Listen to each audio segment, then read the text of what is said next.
Lucwaningo-ke lolujulile lukhomba ukuthi imishado leminyenti ivuka timfa ifafabuke timfa ekhatsi immediately kuqedwa kushadwa ngesizatfu lesithi indvodza ngiyo letsatsa umfati, therefore le ndvodza ifanele kuba ngumkhombandlela, kube ngiyo lekukhombisako ukuthi lakhaya kufanele kuphilwe njani, yona njengendvodza ifuna kuphathwa kanjani.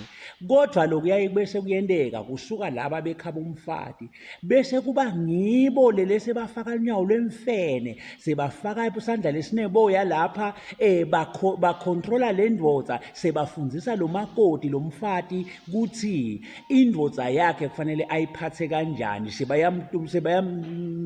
sebayamcontrola ngekufaka timpumulo kwabo la emshadweni walabantu ababili, ngoba phela kushade lijaha nentfombi uphelela lapho kumshado. Kumele ngile ndvodza leli fanele bese iyacondzisa kwangena-ke labekhaba umfati, vele lowo mshado loyo-ke sewuku-disaster yekufeyila. Ifeyila kangaka nje, ifeyiliswa ngilaba bekhaba umfati ukuthi bafaka tidladla tabo letineboya emkhatsini wemishado webantu ababili. Kusuke kushada intfombi nelijaha la, kusuke kungakashadi lemindeni. Imindeni ayifanele kungena emshadweni webantu ababili.